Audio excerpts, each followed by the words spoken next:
Hi Aries! Welcome po sa ating channel. At ito ay inyong Monday Gabay Tarot reading for May 16 to 31, 2024.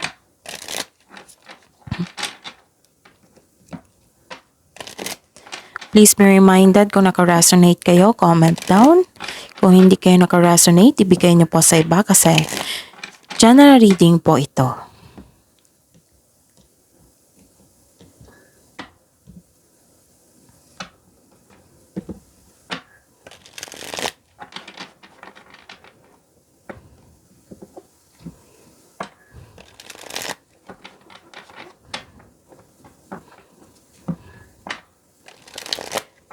Gamitin ang reading na ito bilang gabay lamang.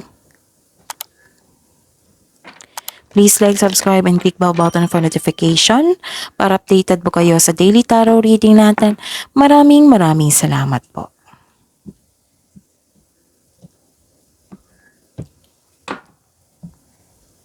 Spirits Guide.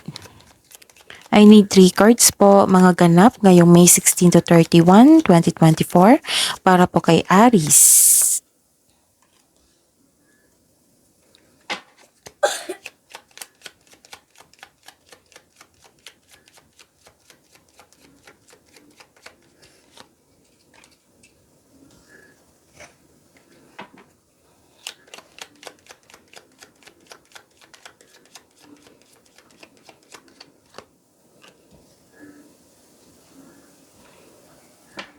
Kuha tayo ng masahe.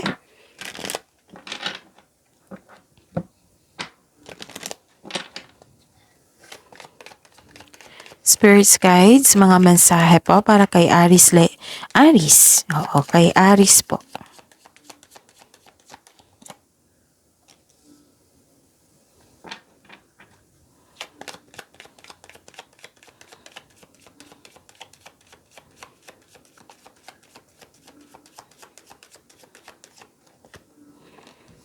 Okay, Aries.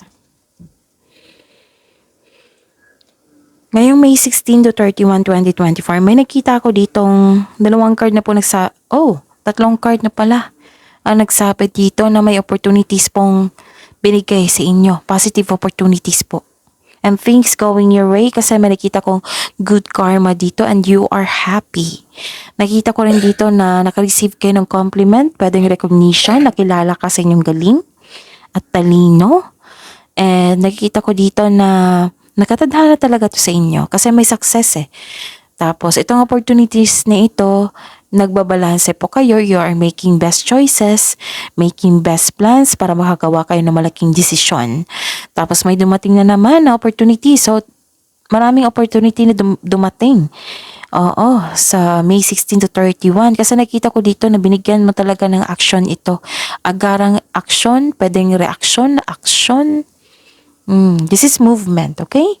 And ang mensahe pa para sa inyo, you are very close to achieve your goal.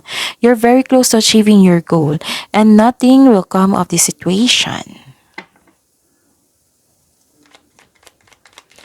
Spirits Guide. Energy po ni Aries ngayong May 16 to 31, 2024.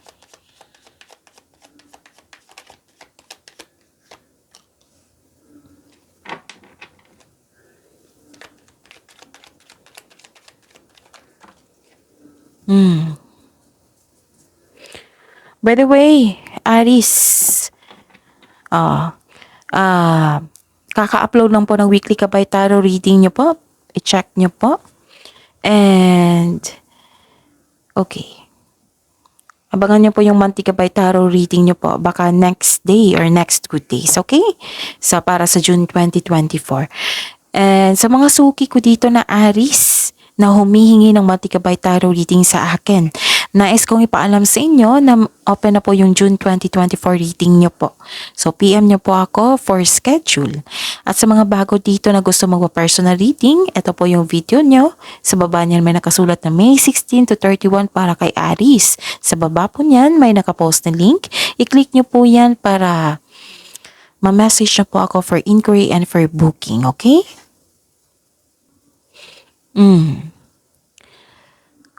Actually, dalawang card ang nagsabi dito na may disappointment. Pwedeng disappointed ka sa isang tao na hindi niya nabigay yung expectation mo at high hopes. Hindi niya nabigay. Hindi niya nagawa. Pwede nag-promise ito sa inyo kaya disappointed kayo kasi hindi niya nagawa yung binigay niya o hindi niya nabigay yung promise niya sa iyo. Tapos may tao dito na nag-offer siya sa inyo before tapos tinanggap mo tapos yung offer niya is wala. Biglang nagbago. Kaya nga isa sa inyo, some of you disappointed sa kanya. May tao rin dito na hindi nyo may tao rin dito na tinanggihan ka, hindi siya handang magbigay ng tulong sa inyo. Okay? And may nakita ko ditong perfectionist. Pwedeng concern nyo ito. At nawalan kayo ng self-confidence. Huwag kayong mag-give up. Kasi challenge po ito, kailangan nyo ma-overcome iyan. Okay? And you have lack of self-confidence, naging weak, huwag kayong mag-give up ha. You don't trust yourself eh. Uncomfortable ka sa sitwasyon dahil sa mga nangyari. And ang sabi ng card nyo po dito na have faith in the universe. Face your fears, huwag kayong mag-give up. Face your fears with self-confidence and take in action with courage. Okay? Kailangan nyo ma-overcome itong challenge na ito. Pwede din naging impatient kayo. Kasi nga may tumanggi sa inyo. Kasi pwedeng nagkaroon ng delay. Pero wala ko nakitang delay dito. May tao lang talaga na hindi nagpatuloy. Hindi niya nagbigay. Hindi nagbigay ng tulong, tumanggi, and disappointed ka sa isang tao.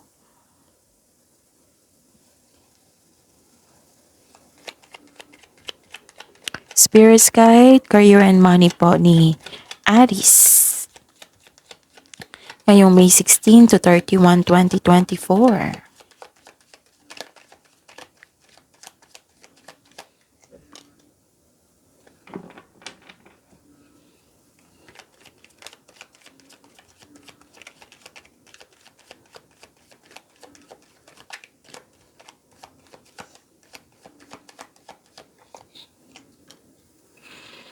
Actually, dalawang card na po nagsabi dito na disappointed and naging impatient. Kaya may nakita kong perfectionist dito. It might be may gusto kayong gawin pero may blockages or naantala.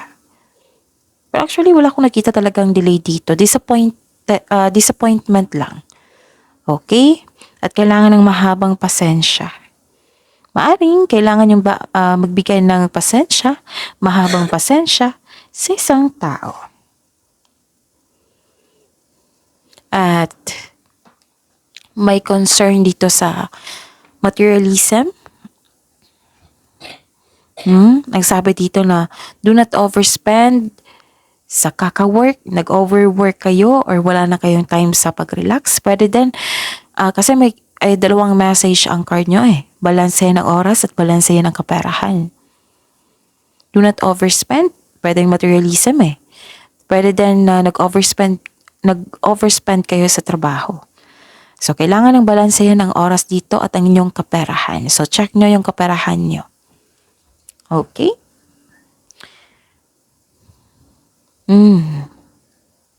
Ang ganda nito. Kasi, may nakita ko ditong this card tells you na may parating na okay. So, this is the clarification. 4 na card na po. 1, 2, 3, 4. 4 na card na po. Nagsabi dito na may parating na job opportunity or new sources of income. Maaring maka-enhance sa kaperahan nyo. Sabi po ng card dito, huwag nyo po daw palampasin ang pagkakataon na ito. Pwede din enjoy kayo sa inyong work nyo ngayon. Masaya kayo sa inyong workplace. Magaan kasama ang inyong kasamahan dyan, katrabaho. Nag-focus kayo sa inyong career and money. Yun nga, take this message, yung pagbigay ng balanse sa inyong oras, panahon sa sarili.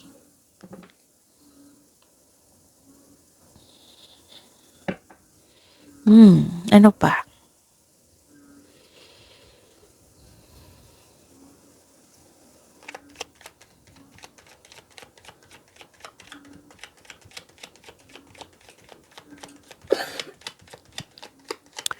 Spirits guide.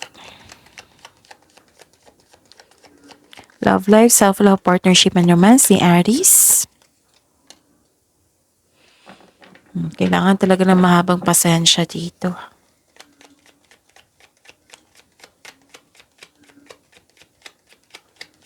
Para to kay Aries.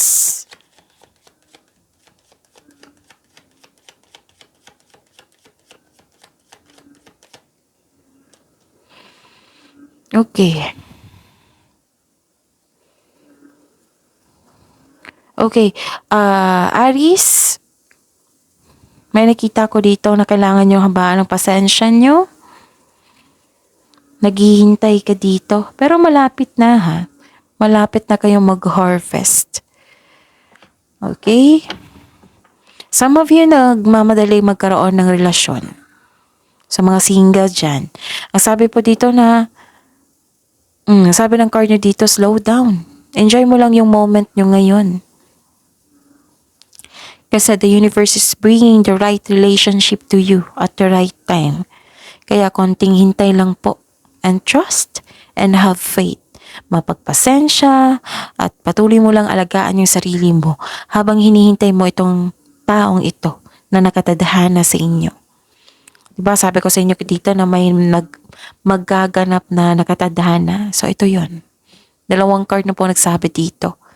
So kailangan lang po ng mahabang pasensya. Tapos, you are very close to seeing the tangible results in your efforts. Pwede din ha, may resulta na sa inyong tinanim. So, don't give up. Stay positive and be grateful. Okay?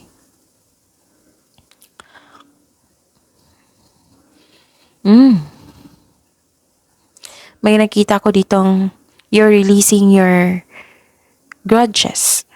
Tapos may nakita ko ditong may tao na gustong bumalik sa past. Pwedeng kayo ito. Naisip-isip nyo yung past nyo. Or may gusto talagang bumalik sa inyo. Galing past. Pero mag-ingat sa kanya ha. Kasi may gusto siyang kunin sa inyo. Nakikita ko dito. Ayaw niyang mag-give up. Pwedeng kayo ito. Pwede din isang person na nasa past. O sa past ito. Na babalik sa inyo. Ngayon. May pagpatawad na mangyayari. Pwede mo naman na kung may trauma po kayo sa kanya, pwede mo naman patawarin siya through your mind and heart para po sa peace of mind nyo. Hindi na kailangan kausapin. Kasi nakikita ko dito na may trauma eh. Okay? So that's it. Tingnan ko muna, give me time. Tingnan ko muna kung may repeating number.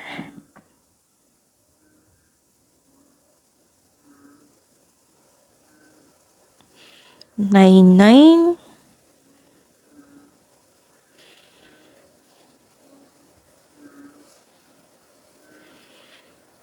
Oh, 99. So the spiritual meaning of 99, this is spiritual growth and enlightenment, and the spiritual meaning of 99 is a message from your angels that it is time for spiritual growth, enlightenment. Nagkaroon ng power and tamang-tama to. Nagkaroon ng power and freedom. Nagkaroon ng gratitude and generosity kasi may success dito. Okay, so that is your reading. That is your reading, Aries. Please like, subscribe, and click bell button for notification para updated po kayo sa daily tarot reading natin. Maraming salamat po.